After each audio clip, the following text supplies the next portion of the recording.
una fiesta que es muy presente en la historia de Israel, tiene que ver con la historia de Israel, es muy importante para entender el ambiente del Nuevo Testamento, el escenario del Nuevo Testamento, pero a veces al no estar presente en los textos canónicos hace que quede un poco de lado y eso es la verdad que es una dificultad porque nos aleja un poco de conceptos, de legados, de condicionantes con los cuales tuvo que lidiar, por ejemplo, Yeshua, los apóstoles, ¿sí? Y todo el escenario del Nuevo Testamento. Vamos a Juan 10, dice el Evangelio de Juan, capítulo 10, versículo 22.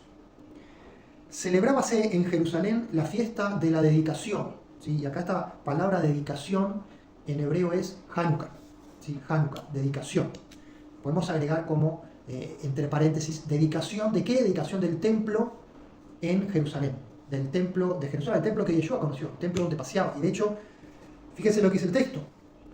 Celebrábase en Jerusalén la fiesta de la dedicación, era invierno, ¿sí? El mes de Kisleu, el mes de noviembre y diciembre en el calendario gregoriano, según el calendario bíblico, el mes de Kisleu. Generalmente para esta fecha, en el hemisferio norte, esto significa invierno, frío, ¿sí? O sea que está correcto acá la descripción del Evangelio de Juan, que nos dice que era la fiesta de la dedicación y que era invierno, correcto.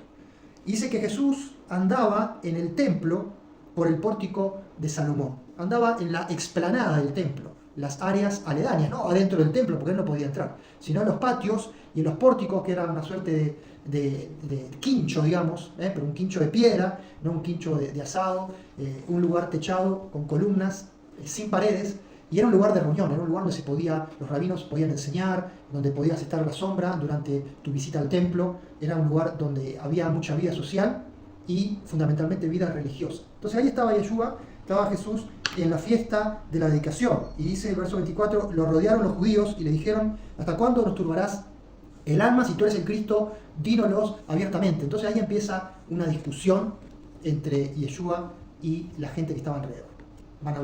Yeshua va a hablar de las ovejas que escuchan su voz, va a decir, según el texto del Evangelio de Juan, yo y el Padre uno somos, versículo 30, iban a tomar piedra a los judíos para apedrearle, y Yeshua le va a decir, bueno, ¿por cuál de las buenas obras me quieren apedrear? Y le dicen los judíos, no, por buenas obras obviamente no te vamos a apedrear, sino porque vos siendo hombre te haces igual a Dios. Entonces viene una discusión, y Yeshua les dice en el versículo 34, Jesús respondió, ¿no está escrito en vuestra ley, yo dije, dioses sois? Está citando acá el Salmo 82, dice en vuestra ley, pero en realidad no está citando la Torá, la ley de Israel, sino está citando los Salmos, Salmo 82. Y ahí dice el relato que la argumentación de Yeshua es la siguiente: si llamó dioses a aquellos a quienes vino la palabra de Dios y la escritura no puede ser quebrantada, entonces al que el Padre santificó y envió al mundo, ustedes dicen, tú blasfemas porque yo he dicho, hijo de Dios soy, si no hago las obras de mi Padre no crean en mí, pero si las hago, aunque no crean en mí, crean en las obras. Entonces, este es el contexto, esta es la ocasión donde el Evangelio de Juan nos dice que Yeshua estaba en el templo, en la fiesta de la dedicación, una fiesta que se celebraba en Jerusalén, porque es la dedicación del templo de Jerusalén, y en medio de esa semana, de esa fiesta de las luces, tenemos, según Juan, este entredicho, esta discusión que tiene que ver con la condición de Yeshua. ¿Quién era Yeshua? Hijo de Dios, si esto es blasfemia o no. Yeshua va a citar el Salmo 82, que acá habla de que yo dije dioses sois. Vamos a dejar esto al final, ¿sí? Porque quizás nosotros leemos todo de corrido, Juan 10, y bueno, como pasamos de largo por esto de la dedicación, nos parece algo que realmente no agrega nada. Bueno, intentamos entender los diálogos, y yo creo que si nosotros hacemos un gran paréntesis, que sería la charla para entender la fiesta de la dedicación, y volvemos a esto, quizás encontramos algunos condimentos nuevos para darle contexto y marco a esta discusión de Yeshua y estos judíos que lo vienen a increpar. ¿Les parece? Entonces, para entender la fiesta de la dedicación, de qué se trata, tenemos que ir en el pasado, ¿sí? Tenemos que volver, del tiempo de Yeshua tenemos que volver unos 190 años, casi 200 años. De nuestro tiempo actual tenemos que volver más de 2000 años, ¿sí? 2200 años, para situarnos en la Judea del siglo II a.C., ¿sí? La Judea del siglo II a.C. es una Judea que está en el marco histórico de lo que se llama el período del Segundo Templo. ¿Qué es el período del Segundo Templo? El período en el cual, luego de la cautividad en Babilonia, los judíos vuelven a su tierra. ¿Sí? Se acordarán ustedes de Esdras, Nehemías, se acordarán de profetas como Zacarías, Ageo, del profeta Malaquías.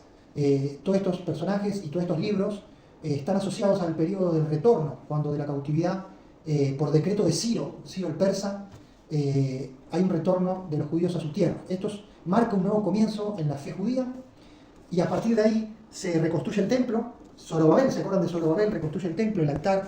Estamos hablando del año menos 500 a.C. Y de ahí se empieza a desarrollar una fe,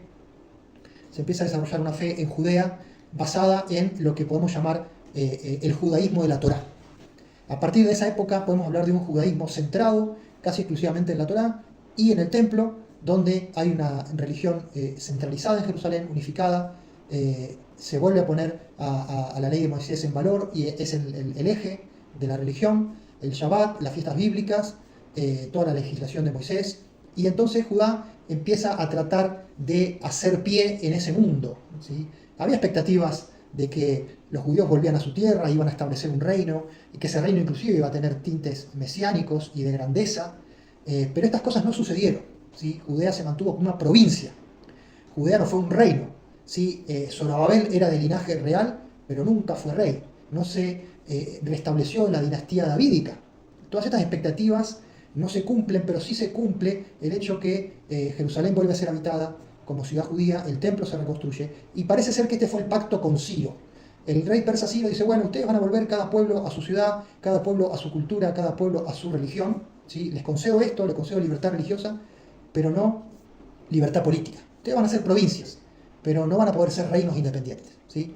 Parece que la sociedad judía lo entendió, vio que era lo mejor para esa época, y vemos que no hay intenciones de independencia, no hay intención de establecer un reino judío en esa época, ¿sí? Pasa el tiempo y después de los últimos escritos bíblicos del Antiguo Testamento, sobre todo Malaquías, entramos en una penumbra, entramos en años de penumbra donde la Biblia no nos habla de qué pasó en Judea, en Jerusalén. Son años donde parece que Judea queda al margen de la historia, ¿sí? Queda como al costado, queda hoy diríamos en un tercer mundismo, y la historia pasa por otros lados.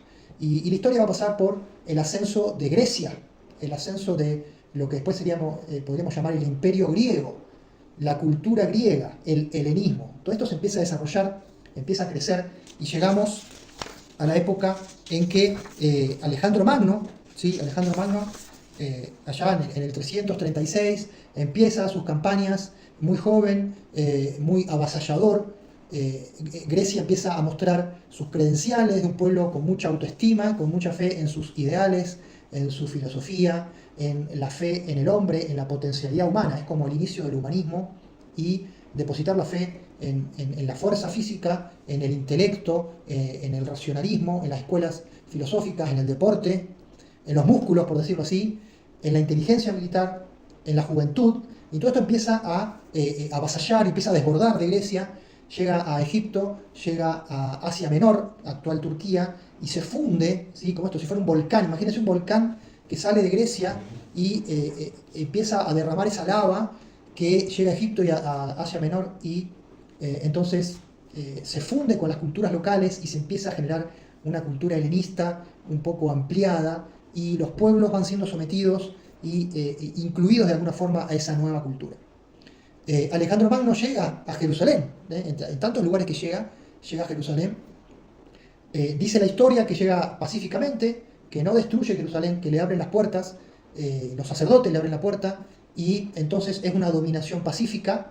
No había espacio para la lucha, no había espacio para oponerse, pero de alguna forma la vida en Judea sigue su curso, ahora bajo la tutela de los griegos, ¿sí? Esto suena todo muy bonito. Por debajo de la superficie lo que estamos viendo es una marea cultural, es un modernismo que tarde o temprano va a impactar de lleno con la religión de Israel, con la fe bíblica, con la Torá, con los profetas, con los ideales, con la identidad de la fe de Israel, ¿sí? Entonces tenemos la identidad de la fe de Israel, que estaba basada en la Torá, basada en el templo, basada en un territorio. Empieza a haber una diáspora en Israel, ¿sí? Y esto es importantísimo entenderlo. Muchos empiezan a priorizar lo económico o lo cultural, las nuevas oportunidades, y como decíamos, Judea era una provincia tercermundista, ¿sí? Era del área de Persia, estaba bajo el manto de Persia, pero Alejandro Magno va a conquistar Persia. Antes de morir, muere muy joven Alejandro el Grande, conquista Persia, entonces todo eso pasa a ser territorio bajo dominio griego. Entonces lo que estamos por presenciar es el momento en donde toda esta marea cultural que de a poco va acercando a Judea, en algún momento va a ser inevitable el conflicto y la confrontación.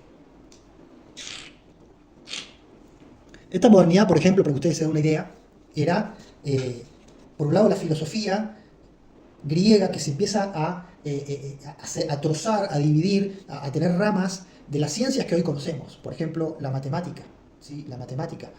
La astronomía, la medicina, cosas que hoy son fundamentales en el mundo moderno y que ahora podemos entender que en esa época histórica nacieron o de alguna forma adquirieron una forma visible, ¿sí? Se van transformando el conocimiento y la forma con que los hombres tratan el universo y la filosofía y sus escuelas griegas para buscar la felicidad del hombre. Es mucha invasión de conceptos nuevos y a su vez son conceptos poderosos, son conceptos que tienen potencial para establecerse y cambiar la forma de pensar de las personas. Esto es un gran desafío. Los judíos en Judea van a ser más reticentes a estos cambios, van a estar aferrados a su cultura y a su fe, pero los judíos que ya están fuera de Israel, que han ido a buscar mejores rumbos, mejores economías, negocios, que ya están en Grecia, que ya están en Egipto, que ya están en Asia Menor, se van a ir adaptando de una forma más natural, ¿sí? Y esta diáspora entonces va a ir creciendo, y es importante porque el Nuevo Testamento es un actor crucial de la vida de fe y de la vida de los evangelios, y todas las cartas, la mayoría abrumadora de las cartas, las de Pablo y otras, son dedicadas a esta porción de población, a la gente, a los judíos que están en diáspora, ¿sí? A las poblaciones de la diáspora. Entonces, estamos viendo acá que la sociedad judía se empieza a dividir en dos, por una cuestión geopolítica, y en medio de toda esta transición que no se sabe cómo termina, muere Alejandro Magno y el imperio se divide. Alejandro hace heredar el imperio a 4 de sus generales, amigos de la infancia, que se criaron con él, que lo acompañaron, personas fieles,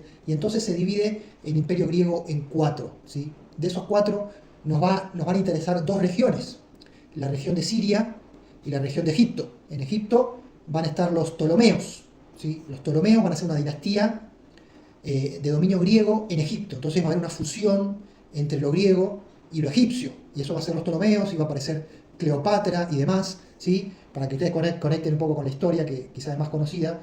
Y estos Ptolomeos se van a hacer fuertes, va a ser un reino intelectual, va a ser un reino que, por ejemplo, va a acoger muchos judíos, y va a haber un gran florecimiento de la cultura judía en Alejandría, va a estar la famosa biblioteca de Alejandría, y va a ser, por ejemplo, y esto es un hito histórico muy importante, van a traducir el Antiguo Testamento o textos, ¿sí? de la fe judía, no solo el Antiguo Testamento, sino varios libros más, lo van a traducir al griego, ¿sí? Y acá va a surgir la famosa versión de los 70 o Septuaginta, ¿sí? Estos griegos, Ptolomeos en Egipto, van a poner el dinero para fomentar la cultura, y entonces esto es un hito. ¿Por qué? Porque la Torá, porque los escritos de la fe de Israel de repente rompe la barrera idiomática y pasa al griego o pasa al gran público, ¿sí? Con todos los desafíos que esto trae, ¿sí? Tanto es así que el Nuevo Testamento va a hacer uso de la Septuaginta, y la mayoría, por no decir todas, pero la mayoría de las citas que hacen los evangelios y las cartas de Pablo no van a ser del texto hebreo, van a ser de la Septuaginta. Con todos los desafíos que eso trae, porque una traducción no es el original. Cuando uno tiene el original, tiene el original. Cuando uno tiene la traducción, tiene una interpretación. Y esa interpretación ya tiene condimentos nuevos, ¿sí? Como para que ustedes vean cómo el Nuevo Testamento se empieza a gestar siglos antes con todos estos condicionantes que marcan de alguna forma el rumbo y son el escenario. Los Ptolomeos al sur en Egipto, al norte en Siria los Seleucidas. Los Seleucidas eran los sirios, los griegos guión sirios, ¿sí? No que todo el mundo era griego, sino que los griegos dominaban, pero terminaban siendo las culturas locales las que estaban presentes y marcaban un poco la densidad y el peso específico de esas sociedades. Los Ptolomeos eran griegos, pero eran egipcios, entonces la cultura era una mezcla. Los Seleucidas eran griegos, pero eran sirios, ¿está bien? Y los sirios tienen una larga historia de relación con Israel y una larga historia de enemistad con Israel, ¿sí? Y ahí está el arameo. Y también el Antiguo Testamento va a ser traducido al arameo, ¿sí? Los famosos Targumim. Targum en arameo significa traducción. Entonces vamos a tener, y al día de hoy son muy importantes porque muchos de ellos se han preservado. Tenemos estos Targum que son importantes porque nos indican, al comparar una traducción al griego y al arameo, vemos dos formas distintas de entender el texto original y de comparar. Todo esto es muy rico, muy importante. Está la versión Peshita, por ejemplo, que está basada en esos Targum arameos, y entonces se empieza a generar un escenario multipolar. En esa Siria ¿sí? Van a surgir la dinastía de los Antíocos. Antíocos eran el nombre de una dinastía de griegos sirios y varios hijos y nietos y bisnietos van a llamarse Antíocos. Uno de esos Antíocos fue Antíoco IV, de apodo Epífanes o Epifanio, ¿sí? De Epifanía. Se suponía que él era un destello divino, pero la verdad que su personalidad estuvo un poco dejando que desear en comparación con su epíteto o con su apodo, ¿sí? ¿Qué va a pasar?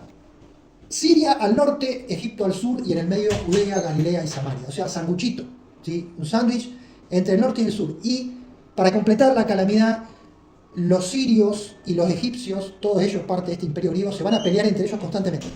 Porque uno va a querer conquistar al otro, ¿sí?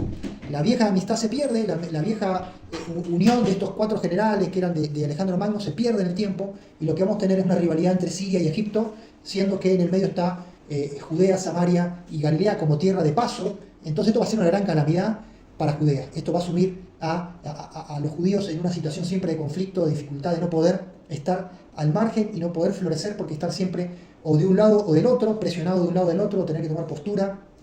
Y esto va a ser muy difícil hasta que finalmente Judea queda en manos del reino sirio, ¿sí? Las luchas entre estos dos reinos, si ustedes quieren leer, hay un pasaje muy oscuro en el libro del profeta Daniel capítulo 11.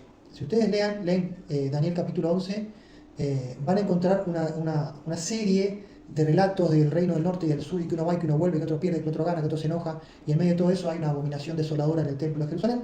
Es una referencia a toda esta historia entre las vicisitudes de estos dos reinos. La cuestión es que, para meternos en la historia de Hanukkah, en el tiempo histórico del año 170 a 130 a.C., Judea y Jerusalén caen bajo dominio sirio, o sea, bajo dominio de Antíoco. Y Antíoco decide, ¿sí? Como era la costumbre de esos reinos, no eran reinos tan modernos y tan avanzados como decía su cartel, no tan superados como decía su cartel.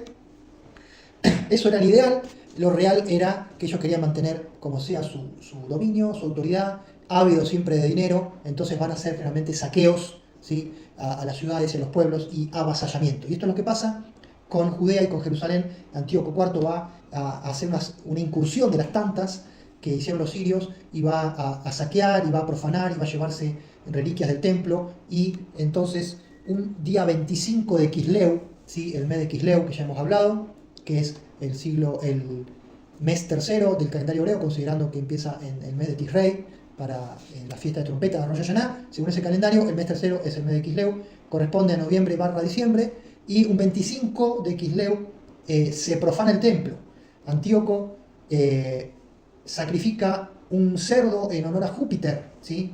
Y esto ya nos deposita en entender un poco cómo era la cultura y la religión griega y helena, porque esto genera un impacto, es una catástrofe y básicamente se profana el templo, pero esto es como la punta del iceberg, ¿sí? Se profana el templo, pero junto con eso se decretan leyes contrarias a la fe de Israel, donde se fomenta la cultura y la religión griega y se prohíbe el Shabbat, las fiestas bíblicas, la circuncisión, etcétera, etcétera, ¿sí? La religión de los griegos, o la religión helena, era politeísta, ¿sí?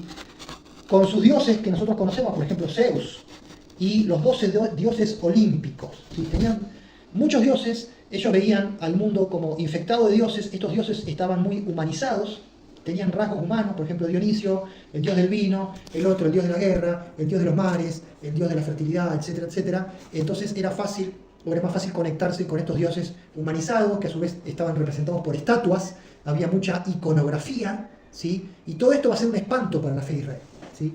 Estos dioses eran dioses antropomórficos en un grado extremo, ¿sí? Eran dioses que se describían de punta a punta como seres humanos, pero eran dioses, o superhombres, ¿sí? Todo esto nos empieza a sonar, superhombres, olímpico, ¿sí? La cuestión de los deportes con una forma de culto a los dioses, el teatro como una forma de culto a Dionisio. Entonces todo esto es esta marea, esta aplanadora cultural y religiosa, todo mezclado, que empieza a ser impuesta. Ya no es una cuestión de bueno, acá tenemos algo nuevo, lo podemos ir aceptando o no, a una velocidad, como cada uno quiera. Acá de repente las formas se empiezan a tornar un poco más opacas, un poco más imperialistas, más de imposición, de autoritarismo, más rudo. Entonces esto precipita un conflicto. ¿sí? Se impone el gimnasio, se impone ir a trabajar los músculos desnudo, ¿sí?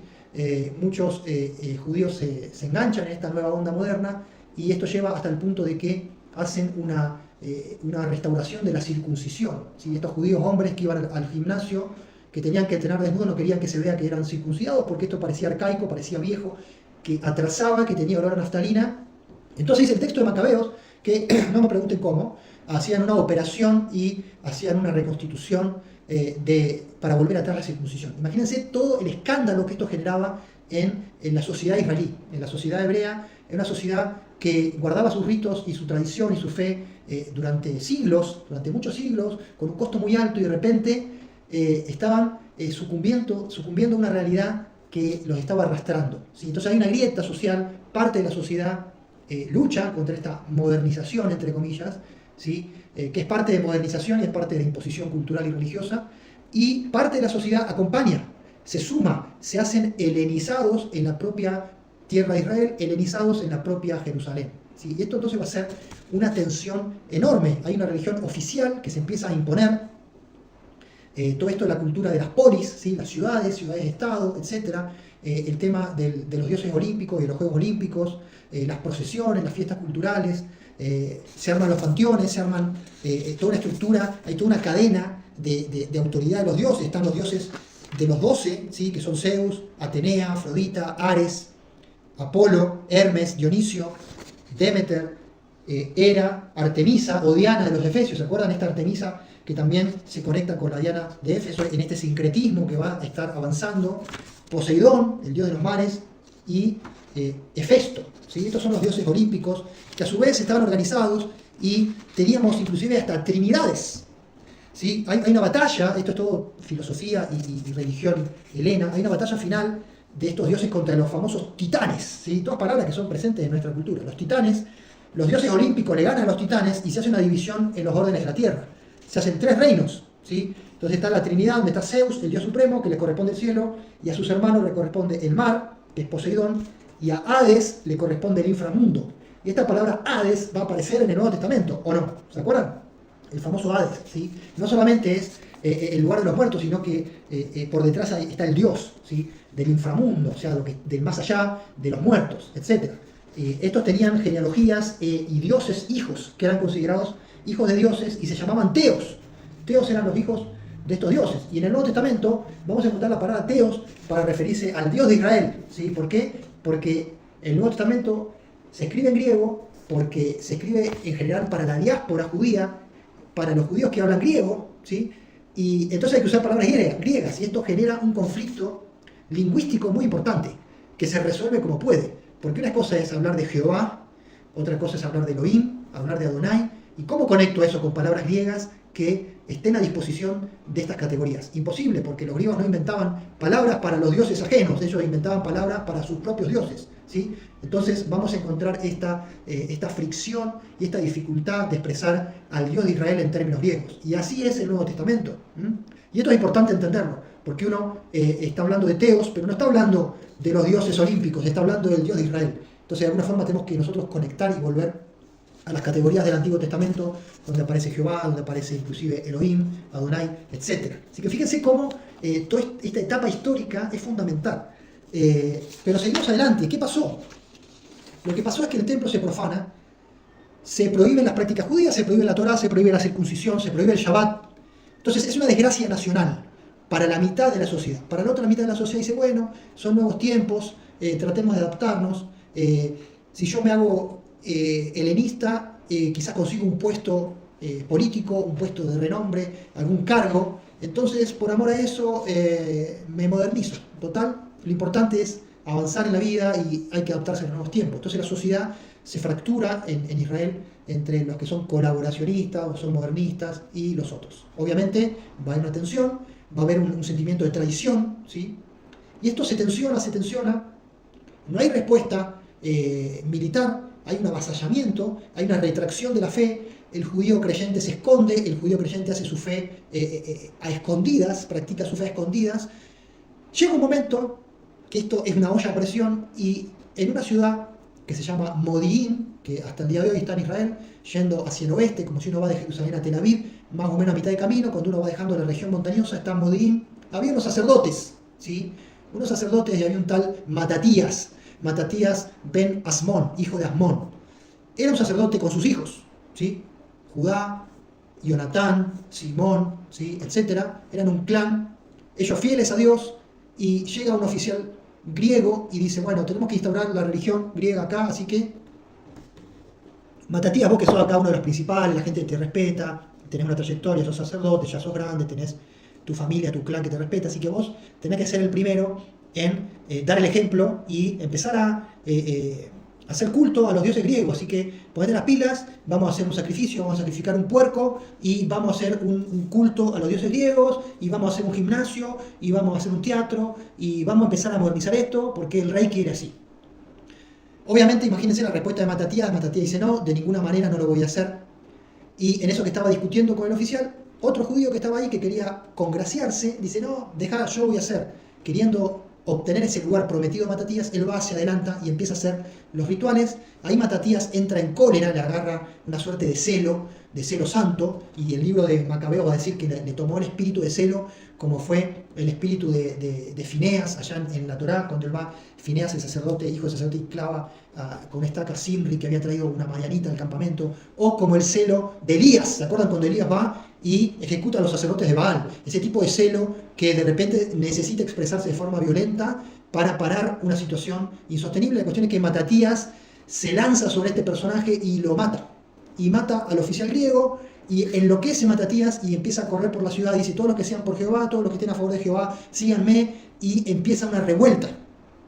Empieza una revuelta desesperada, porque era eso o entregar su fe, entregar su vida a esta cultura griega que era muy linda, muy bonita, pero se estaba imponiendo y tenía formas oscuras por detrás, ¿sí?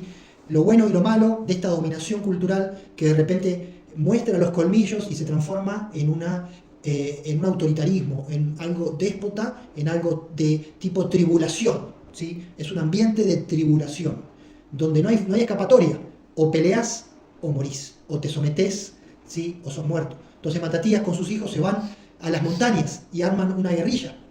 Y pasan 2 años de guerrilla donde ellos se esconden. Es una guerrilla santa. Ellos siguen haciendo su culto a Jehová, siguen guardando el Shabbat. Y los griegos, fíjense, los griegos que arteros empiezan a atacarlos en Shabbat. Y a este grupo de guerrillas se juntó mucha gente que en realidad no había militares, eran todos civiles, porque estos eran sacerdotes que en vez de agarrar el rollo de la Torá, agarran una espada. Pero no habían sido entrenados en la guerra. Era una guerra santa, una guerra por una causa, la causa de Dios y de la fe. Entonces eran todos inexpertos en la batalla. Y la gente va con sus familias, se juntan con los chicos, con las mujeres, van todos y hacen tipo un campamento en las cuevas, en los montes, y dicen que los griegos van y los atacan en Shabbat, porque sabían que en Shabbat los judíos no iban a luchar. Y en la primera batalla matan a 1000 personas, a 1000 judíos que se niegan a defenderse porque era Shabbat. Y dicen, nosotros acá en el nombre de Jehová preferimos morir porque ustedes son unos impíos y nosotros no vamos a profanar Shabbat. Entonces mueren 1000 personas.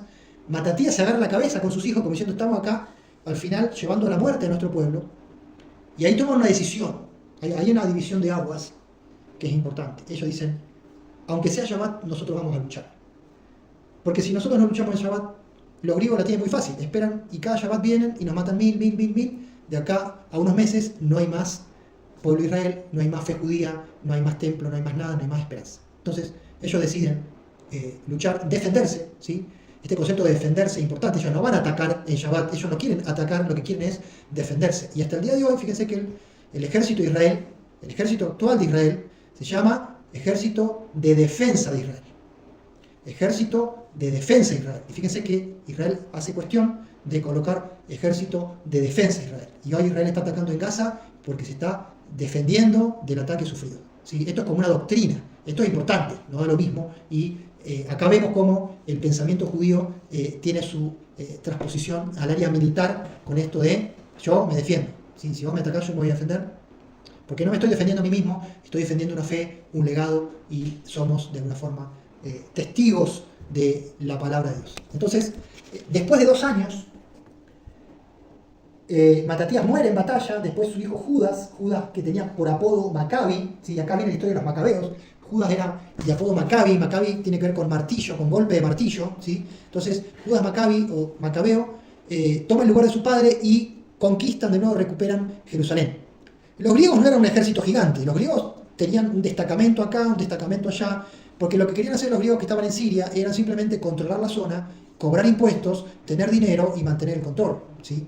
Generalmente ponían los que estaban en autoridad eran segundas y terceras líneas que no tenían tanta formación militar ni tanta formación ética, ¿sí? Entonces eran personajes siniestros que estaban a cargo de unos grupos armados también siniestros que no tenían mucha ética y no tenían mucho compromiso ni con la filosofía, ni con los epicúreos, ni con los estoicos, ni con la felicidad humana, ni con todo el discurso griego, ¿sí? Que se vendía en el mundo como la modernidad. ¿Se dan cuenta? Esto no era modernidad, esto era simplemente un control militar burdo y esto es lo que pasaba en el terreno.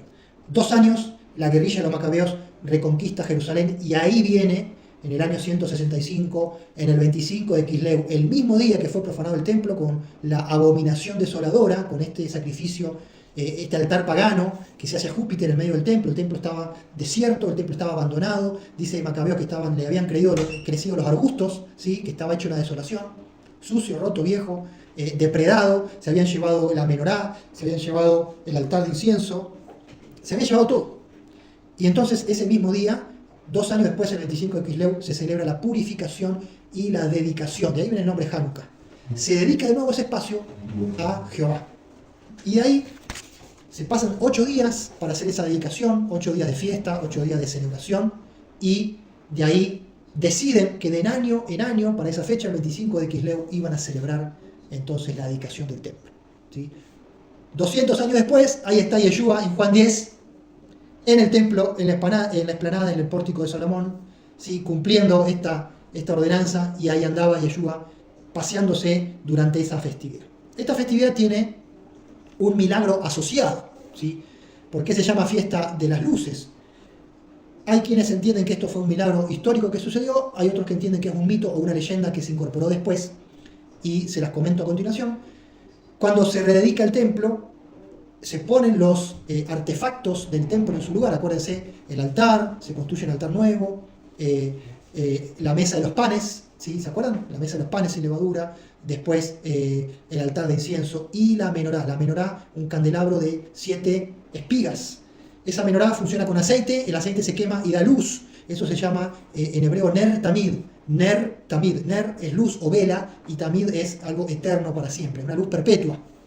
Dice la leyenda o dice el milagro que cuando pusieron en funcionamiento esta menorá había aceite, solamente alcanzaba el aceite para un día y necesitaron, para hacer el aceite nuevo conforme a Levítico, conforme al mandamiento, conforme no era cualquier aceite, necesitaron 8 días.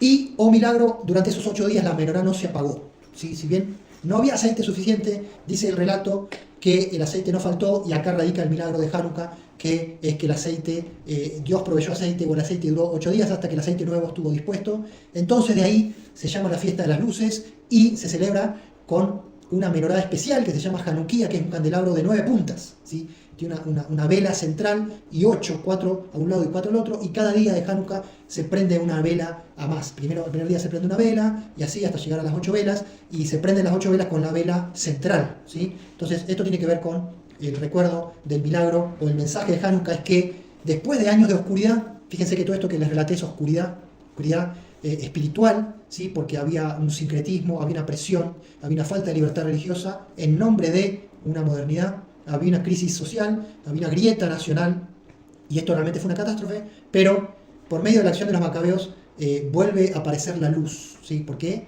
La luz, ¿por qué? Porque hay un templo que está consagrado, dedicado de nuevo a Jehová, entonces el culto vuelve, la religión nacional es una rueda que vuelve a funcionar junto con la libertad. Siguieron batallas, siguieron luchas, y los años que siguieron fueron de constantes luchas y negociaciones para tener una independencia en Judá. Muere en batalla Judas Macabeo, lo sigue Jonathan su hermano, y lo sigue Simeón o Shimón, y Shimón Macabeo empieza con una nueva etapa, ¿sí? Ahí tenemos una dinastía macabea, o asmonea. ¿Por qué se les dice también los asmoneos? Porque Matatías era el hijo de Asmón. Entonces todo este es el clan asmoneo o macabeo, así lo conocemos en la literatura. Judea consigue su independencia, pero siempre hay negociaciones, porque los griegos también tienen sus dramas. Los griegos tienen lucha interna de poder. Los griegos también tienen golpe de Estado en Siria. Un Antíoco que se va, un Antíoco que es preso, que se va a Roma, que vuelve. Entonces los macabeos van a jugar con esto y van a hacer política y se van a empezar a aliar con uno y con otro y finalmente se van a aliar con los romanos, que era el imperio emergente, y se van a aliar con los romanos en contra de los griegos sirios. Entonces acá hay un partidor de aguas, porque estos macabeos que traen libertad, que devuelven a Judá a su independencia religiosa y política, van a entrar en un juego de políticas y el ideal de Matatías se va a ir perdiendo. Por ejemplo, este Simón logra que lo coronen rey, sumo sacerdote y jefe del ejército. ¿Por qué? Porque hace alianza con uno de los reyes que estaba en disputa, entonces dice, bueno, yo te ayudo a que vos vuelvas al trono y vos me ayudas a mí, ¿se entiende? Entonces lo que era una batalla frontal contra los griegos, ahora se transforma en una negociación, ¿sí? Porque los griegos tienen sus dramas y tienen sus facciones, y entonces si yo apoyo una facción, vos me apoyás, y entonces ya no hace falta tanto hacer la guerra, sino que yo te pago un tributo, yo te cumplo con los impuestos, y vos me das entonces un rango de reino. Entonces los años siguientes van a empezar a ser de este estilo. Fíjense que el sumo sacerdocio pasa a ser un puesto político, el sumo sacerdocio se junta con la autoridad política del rey, del jefe de las fuerzas militares, y todo esto va a generar con el tiempo una dificultad muy grande, ¿sí? Entonces lo que al principio fue bueno se transforma en algo no tan bueno, ¿sí? Y esto va a hacer que aquellos judíos de bien, entre comillas, piadosos, que quieren simplemente vivir su vida y su fe en paz, van a encontrar que sus líderes de alguna forma empiezan a negociar, empiezan a pactar, se empiezan a helenizar, se empiezan a hacer parecidos a los griegos que 30 años atrás combatían, empiezan a poner nombres griegos, se empiezan a vestir a la griega, entonces empieza a reinar una confusión, porque los que eran garantes de la libertad, garantes de la religión oficial, por otro lado, están de alguna forma permitiendo que este sincretismo y esta forma griega continúe penetrando, ¿sí? Entonces esto es difícil, esto es cruel, es duro, y va a llevar a que muchos grupos judíos se vayan abriendo. Muchos piadosos empiezan a descreer de los macabeos. Estos piadosos se van a tomar postura. Por ejemplo, el grupo de los esenios. Los esenios se van a ir al desierto. El maestro de justicia, que es un sacerdote renegado, se va a pelear con el sumo sacerdote y va a decir, este sumo sacerdote es apócrifo, es mentiroso, es un siervo del mal, el sacerdocio está corrompido, ¿sí? Este sacerdocio que va a dar lugar a los saduceos del tiempo de Jesús, ¿sí? Del tiempo de Yeshua, se empieza a gestar este clan, esta casta saducea, ¿sí? La palabra casta cabe bastante bien porque es una aristocracia hereditaria, muy cercana al poder, que no va a seguir más que la tradición de la Torá, no va a aceptar los profetas, va a tener una visión muy particular del judaísmo, y la gran masa de judíos va a estar en contra de esta casta saducea. Entonces muchos se van y rompen y se van al desierto. Y ahí forman las comunidades, por ejemplo la comunidad de Qumran, que empieza a estudiar los rollos de la Torá, de los profetas, buscando visión de Dios, buscando entender el tiempo, buscando encontrar la profecía, hacia dónde va todo esto, toda esta calamidad. Y nosotros 2000 años después tenemos la bendición de haber encontrado como humanidad los rollos del muerto.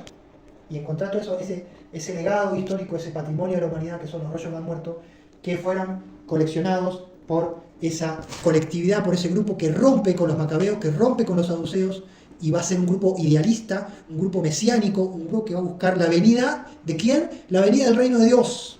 Y esto es importante porque el Nuevo Testamento va a hablar del reino de Dios. Entonces, la venida del reino de Dios necesariamente para este grupo va a implicar una batalla cósmica, la batalla de los hijos de Dios o los hijos de la luz contra los hijos de las tinieblas, ¿sí? Y estas categorías van a estar presentes en el Nuevo Testamento también. Pablo las va a usar, en el Evangelio van a estar los hijos de la luz, los hijos de las tinieblas, y este grupo va a decir, inevitablemente va a haber un conflicto, y nosotros nos vamos a preparar para una nueva guerra santa.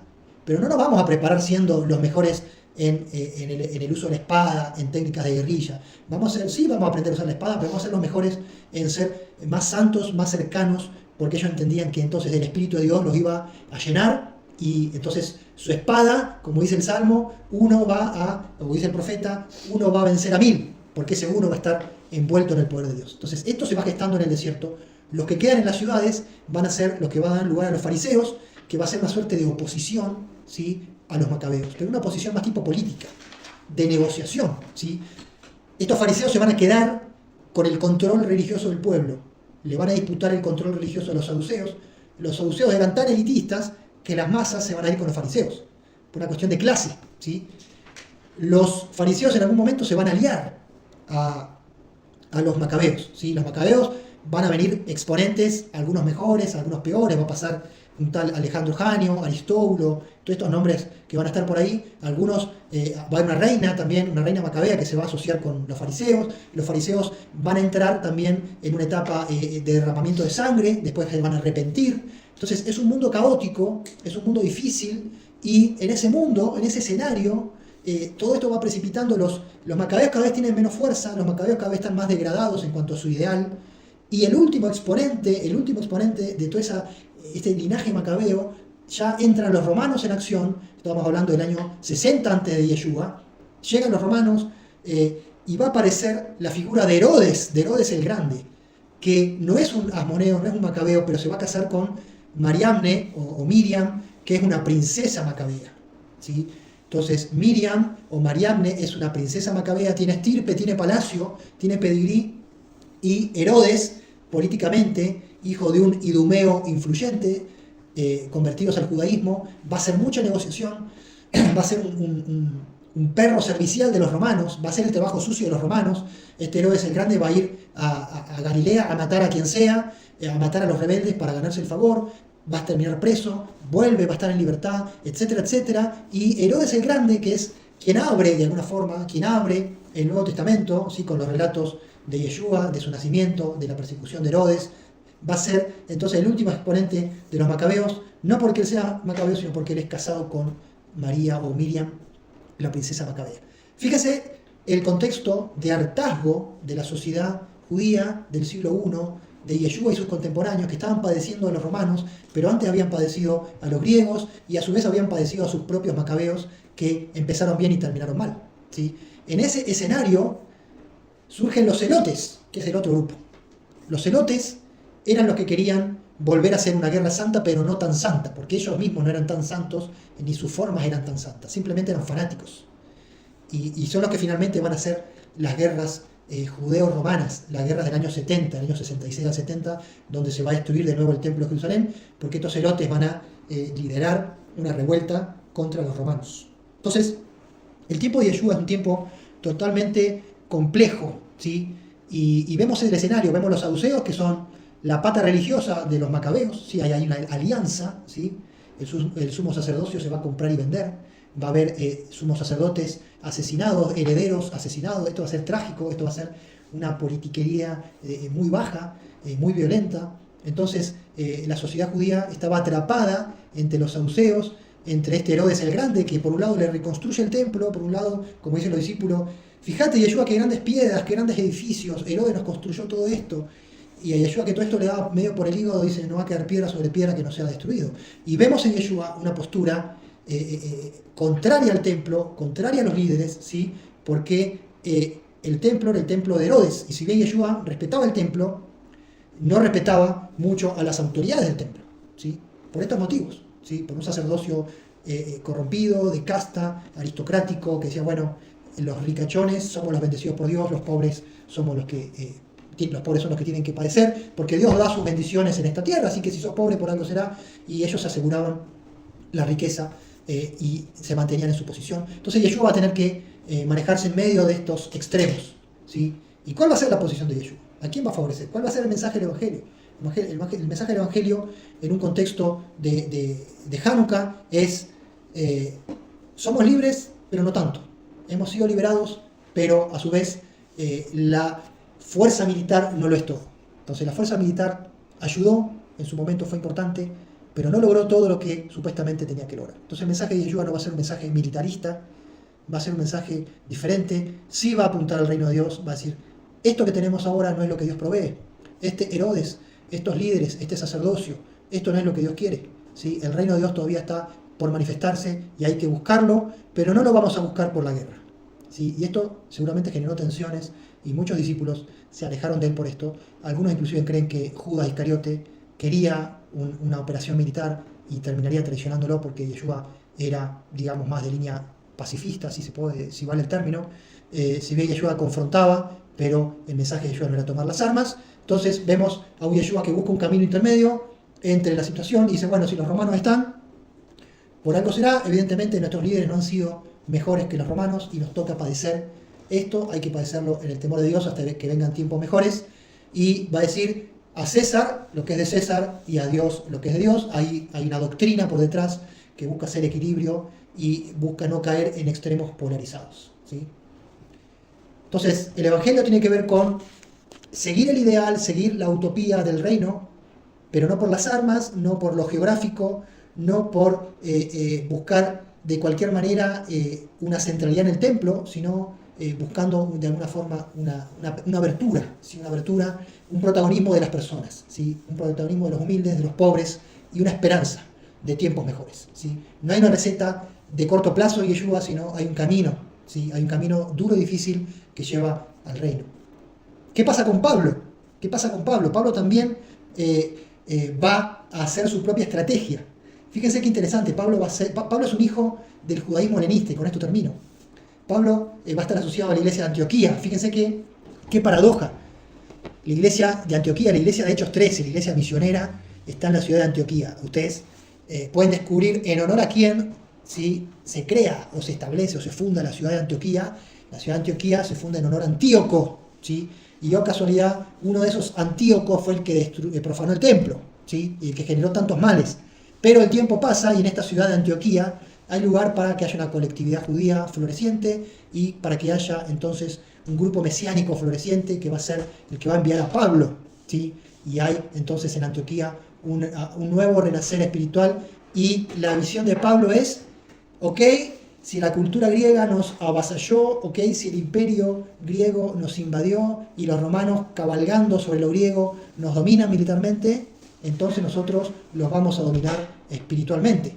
Y esto tiene dirección con la Gran Comisión, tiene dirección con los viajes apostólicos de Pablo.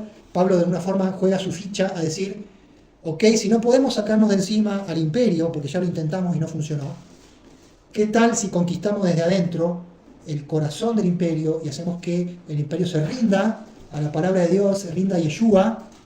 Y entonces, con el poder de las comunidades de la diáspora, que son todas estas congregaciones basadas en las sinagogas de la diáspora, de Antioquía a Roma, pasando por Grecia, por Asia Menor, por Egipto, entonces el esfuerzo de Pablo va a ser con esa estrategia, ¿sí?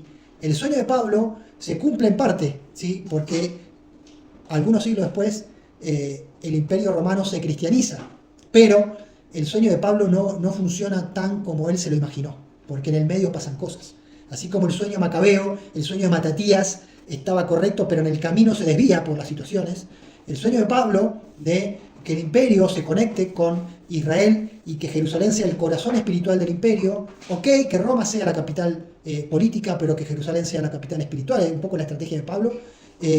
No funciona porque Jerusalén es destruida y porque el imperio cristianizado se cristianiza sacrificando su conexión con Israel, sacrificando su relación con el legado judío. Entonces va a haber una negación de Israel como pueblo, va a haber una teología de la sustitución, va a haber un antisemitismo, y lo que parecía una buena idea, y que tal vez lo era, o posiblemente lo era, o seguramente lo era, y lo es, en el medio entran otros ingredientes y otros actores, porque una cosa es el apóstol Pablo, otra cosa son los líderes que fueron discipulados por Pablo, y otra cosa son los líderes discipulados por los que eran discipulados por Pablo, y la tercera y cuarta generación tiene una visión completamente diferente a la de Pablo y de los apóstoles, y llegamos entonces a ciertos desvíos, ciertas dificultades, y vemos cómo hoy por hoy, en el siglo XXI, estamos más o menos en la misma situación, ¿sí? Estamos en una situación donde la cultura nos invade, donde constantemente tenemos que redefinir cuál es la identidad de nuestra fe, ¿sí?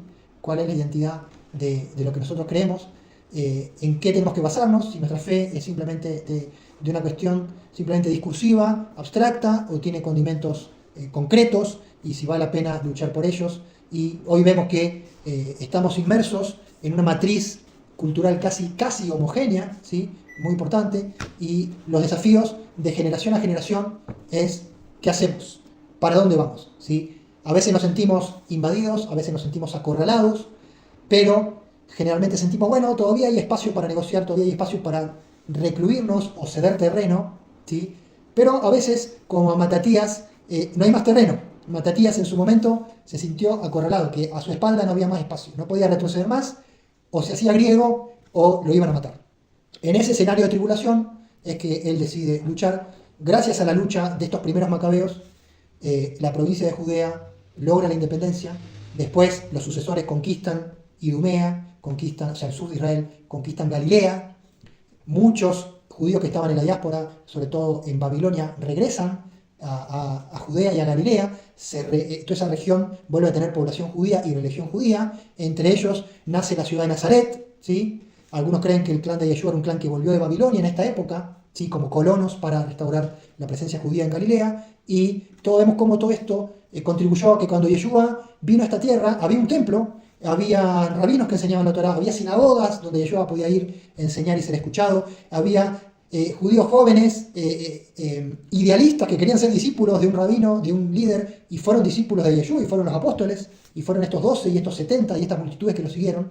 Y todo esto fue fruto de estos primeros macabeos que en un momento dado lucharon. Entonces fíjense qué interesante, a su vez, lo malo que se generó a partir del dominio macabeo, de estas cuestiones políticas que hemos hablado, y esto nos habla de las luces y las sombras de Hanukkah. Las luces y las sombras, lo bueno y lo malo, lo positivo y lo no tan positivo de la acción humana guiada por Dios, ¿no? Algunos dirán, bueno, esto fue guiado por Dios, otros pondrán en duda, esto fue humano, ¿sí?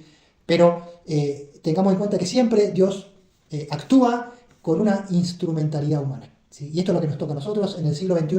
Si Dios va a actuar en este siglo, va a actuar con instrumentalidad humana, o sea, por medio nuestro.